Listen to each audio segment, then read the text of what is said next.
Okay, so for this week's lecture burst, I would like to talk to you all about humanism. And humanism is an extremely important concept that really changed the, the day-to-day lives of many people living in European society during this time. So by the end of this lecture, you will be able to define humanism and give some examples of it, and evaluate which of the humanists I'm going to talk about made the biggest impact on the world, in your opinion. So first of all, you've already been exposed to the term humanism through this week's activities. But I just want to make sure that we all understand that humanism is the belief that humans are the source of cultural and scientific observations and advances. Okay? Not the Bible, not religious teachings, not, superstitious cultural beliefs that were passed down from generation to generation. The idea here is that humans are the ones that need to observe what's happening and make, scientifically based theories and advancements based on those observations and experiments. So prior to the Renaissance, as you know, the church was an important part of society, and things that happened in the world were explained by religion, and specifically the Roman Catholic Church. Most people living in the various countries across Europe were required to participate in a specific religion. If you were in Western Europe, that religion was Roman Catholicism. If you were in Eastern Europe, you had the Eastern Orthodox Church. That was kind of the government, the state religion.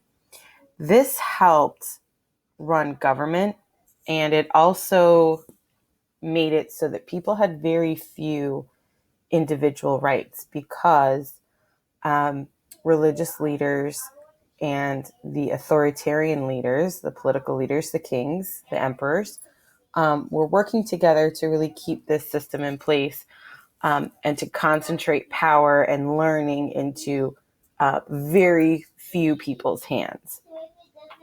However, during the Renaissance, people started to use science to explain the things that were happening on the earth. So rather than saying, oh, there's an outbreak of plague, it must be that God is mad at us, they started observing how diseases spread and trying to explain disease in scientific terms rather than religious terms.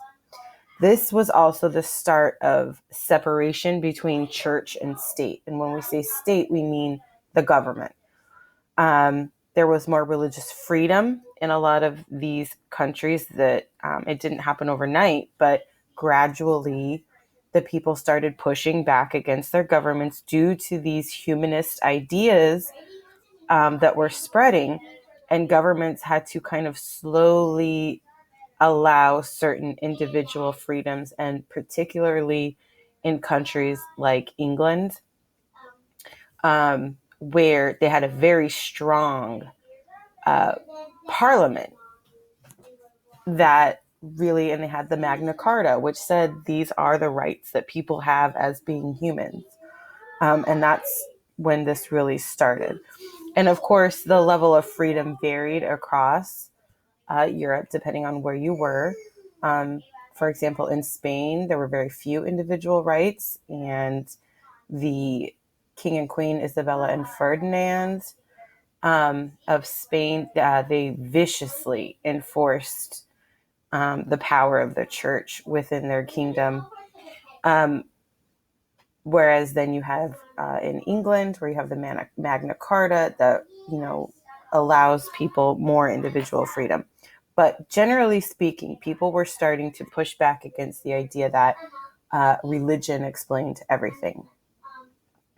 So this is important because, like we were just talking about, the church controlled everything up to this point. It was the center of social life. The clergy were the most educated people, sometimes more educated than kings. The threat of excommunication was used all the time for people that kind of stepped out of line, that were expressing discontent, that were expressing, ideas such as the sun is the center of the universe, not the earth. The weapon of excommunication, of kicking them out of the church, was a very effective tool to keep people doing what the church wanted them to do. Also, since most people were illiterate and they couldn't fact check, a lot of superstitions were taken as truth. So for example, my mother told me that when you have a fever, you need to put someone's feet in hot water to draw the fever down from their head. And that's medical fact, because that's what my mom told me. That was kind of the attitude towards fact and, science. It was superstition for the most part. This is also important because the ideas of humanism changed all of this. More people began having access to books due to the invention of the printing press, which you learned about in this week's activities. They were able to study the writings of the ancient Greeks, the ancient Romans, and this made people consider the world around them outside of the religious teachings. The Greeks and the Romans were not Christian. When writers like Aristotle and Socrates were really thinking about philosophy and trying to explain the world. And so people were able to consider these big questions about, why do crops fail? Why are we here? What happens after we die? And they were able to think about these big questions in a way that was outside of the Catholic Church's teachings. People also started to use observation and experimentation to explain things and this left the church out of the development and spread of new knowledge. And people were no longer asking their priests, why does the sun shine?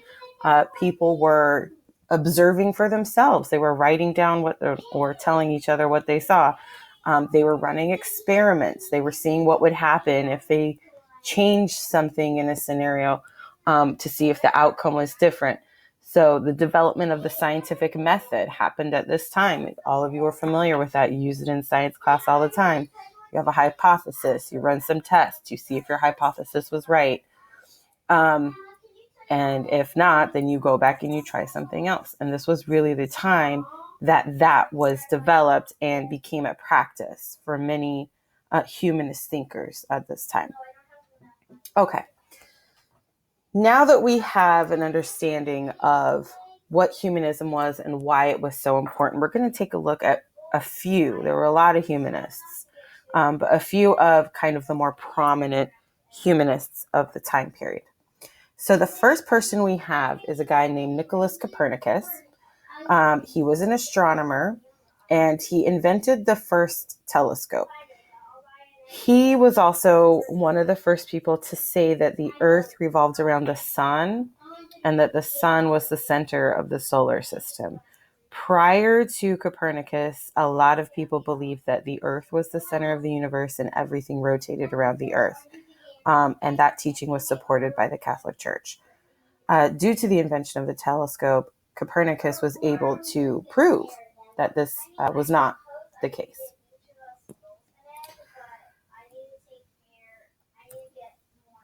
Sorry, my computer froze. All right. Sir Isaac Newton was another one. He was a scientist and a mathematician. He is the one who came up with the theory of gravity. I'm sure all of you have heard the story. He was sitting under an apple tree and an apple fell and hit him on the head, and it got him thinking about what makes objects fall to the ground. And he started running all kinds of experiments and eventually came up with the theory of gravity, which is an accepted prevailing theory to this day. He also invented calculus, which is a type of math that I am not good at, but I got to be honest with you, I don't know much about calculus. I had to take it. I took it all 3 years of high school, and I could never pass the course.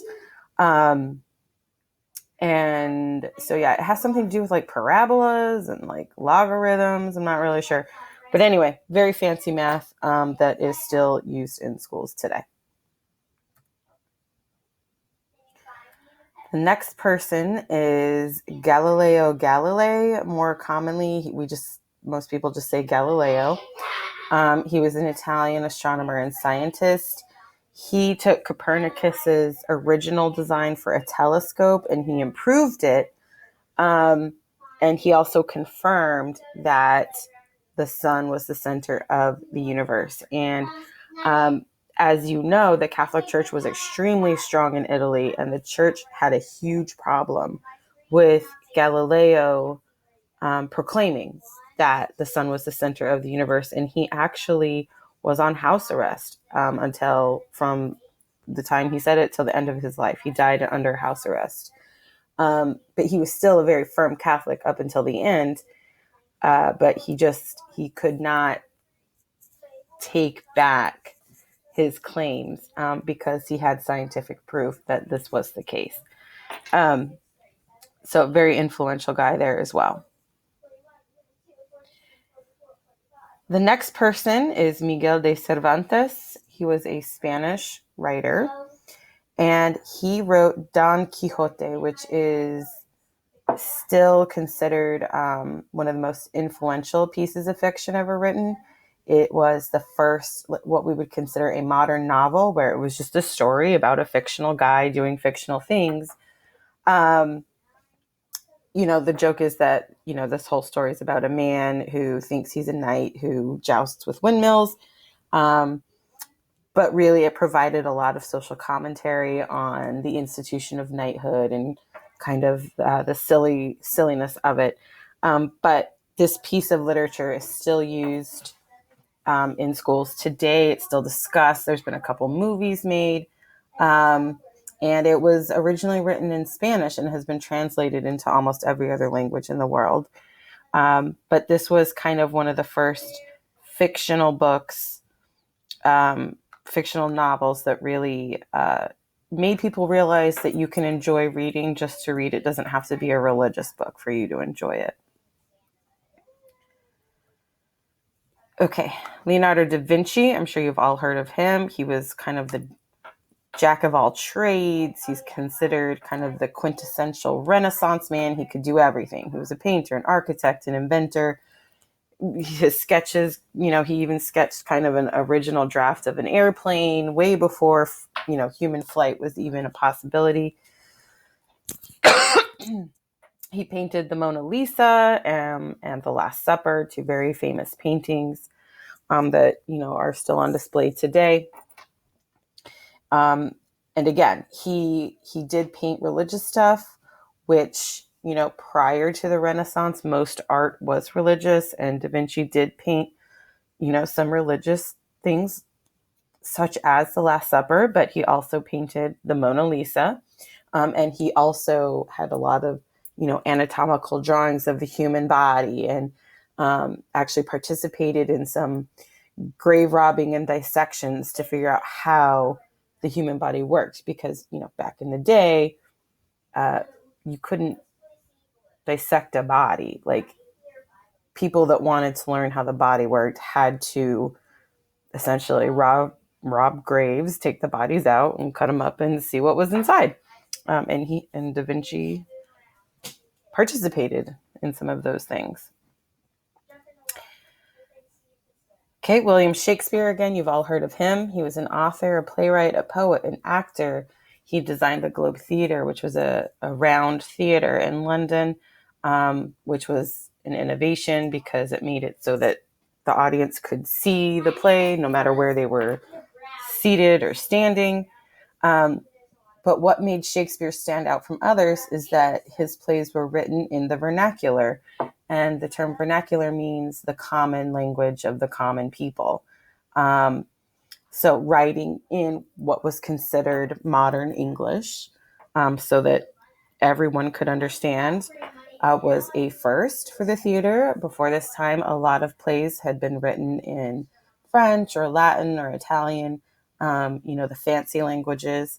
And he was the first one to just write for the typical Englishman to understand. He invented like 3,000 words that we still use today that were not used before Shakespeare's time.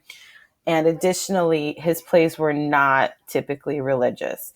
There was religion in them, but the themes of his plays were social issues, interactions between the different social classes, interactions between men and women. What happens when you have, mix-ups of identity, and also focusing on what are the motivations of humans to do certain things. So he wasn't trying to preach at people or reenact biblical stories. He was writing original plays that were based on things that people were interested in. I mean, it was the, kind of the TV of the day for people to go and watch people be in similar situations that they could see themselves in as well. All right. I think we only have two more. So Michelangelo was an Italian sculptor, painter, architect, poet. He studied anatomy. He sculpted the very famous statue of David from the biblical story. He's also the one who painted the ceiling of the Sistine Chapel, which I'm sure you've all seen paintings or copies of. And again, a lot of his work was religious, but the difference between his work and the work of artists that came before him, while he still focused on, kind of religious ideas, he made the figures in his painting and his sculptures look realistic. They weren't 2D kind of flat looking cartoonish images. They were very real looking, and they had depth, and the human body was more accurately portrayed. And so that's what differentiates him from artists that came before him, was even though he was still, very religious, he was also adding an element of humanity to his work. And finally, we have Niccolo Machiavelli. He was a very fascinating individual. He's most famous for writing a book called The Prince, which was a book designed for political leaders and kind of giving advice on how to be a good leader. His kind of major thesis at the end of this work is that kings should want to be feared rather than loved. So he believed it was more important, if a leader wanted to keep power, for the citizens to fear him rather than trying to be a popular king where the people love you. He argued that actually is a weakness, because people can turn on you at any moment. If they're afraid of you, they're not going to do that. And a lot of political leaders, kings, and emperors really took this book, this writing, to heart. And that's where we see the rise of what we call nation states. So instead of having these small kingdoms constantly kind of fighting each other, gaining some territory here, losing some territory there, we see kings start to consolidate power, taking over large chunks of land around them, and then ruling with an iron fist and having really harsh punishments, and also be kind of like, you never know if they're happy with you or mad at you, which keeps people on edge. And so they do what the king wants them to do. And that kind of dictatorship is really what Machiavelli's book inspired. So all in all, this is just something for you all to think about real quick, and then we'll discuss it during our office hour question and answer session, is which of these people do you think made the biggest impact on culture and society, and why do you think that? So even up to modern times, which of these people do you think had the most influence on the development of modern society? And why do you think that? So I'll give you some time to kind of think, and then we will discuss.